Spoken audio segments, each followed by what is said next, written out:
Scam আমাদের সঙ্গে যে কোনো সময় হতে পারে। তো এই যে এই নাম্বারটা থেকে আমাকে মেসেজ করছে আজকে। তো মেসেজ করে হাই লিখছে, আমি হ্যালো বলি। তারপর লিখছে যে তার নাম নেহারিকা। সে একটা কোম্পানি থেকে বলতেছে, ঠিক আছে?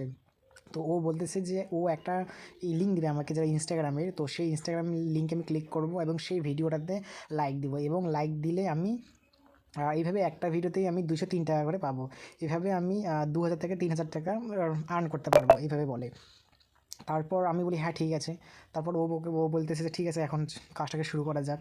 তো তারপর সে আমাকে একটা লিঙ্ক দিছে, যে এই লিঙ্কে আমি ক্লিক করব, ক্লিক করে আমি এই ভিডিওটাতে দেখে লাইক দিব, এবং সেই ভিডিওটা একটা ফটো দেয়, এই যে ফটোটা।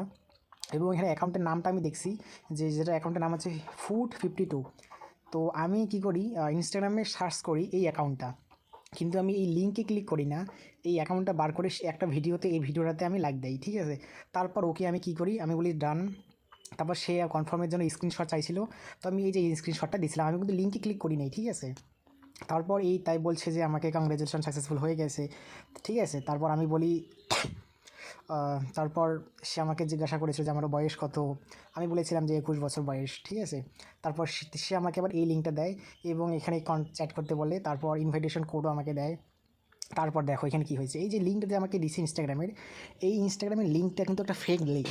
এটা ওয়েবসাইট থেকে হ্যাক করার জন্য সাধারণত জেনারেট করা হয়। যেমন দেখো, প্রথমে কিন্তু আমরা instagram.reels.com দেখতে পাচ্ছি, কিন্তু লিঙ্কটার শেষে দেখো, এখানে শেষে লেখা আছে সোর্সেস। মানে এখানে আমার মোবাইলে যে সোর্সগুলো আছে, স্ল্যাশ দিয়ে হ্যাশট্যাগ করা আছে এখানে। এটা কিন্তু আমার মোবাইলের সোর্সগুলো ওর কাছে চলে যেত যদি আমি লিঙ্কটাকে ক্লিক করতাম।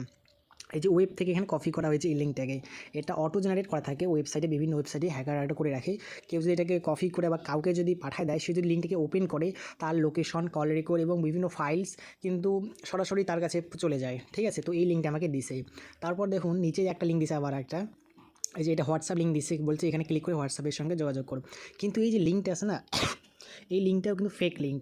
এই যে হপস, তারপর দেখো /t.me লেখা আছে, এটা কিন্তু ফেক লিঙ্ক। এটা করলেই কিন্তু খুব ভীষণভাবে হোয়াটসঅ্যাপ ব্লক হয়ে যেতে পারে বাড়ি, বা হোয়াটসঅ্যাপের সমস্ত ডাটা তার কাছে ট্রান্সফার হয়ে যেতে পারে, এইরকম কিন্তু হতে পারে। তারপর আমি ব্যাপারটা বুঝতে পারি, তারপর আমি বলি যে সেন্ড মি রুপি, কোনো কিছু রিপ্লাই দেয় না।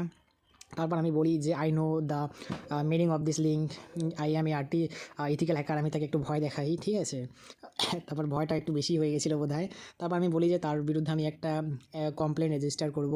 তারপর আমি এভাবেই আমি জানি যে এই লিঙ্কগুলো কাউকে পাঠানো, এগুলো কিন্তু ইলিগাল, এগুলো কাউকে কেউ পাঠাতে পারে না, এগুলো খুব ইলিগাল প্রসেসে হয়।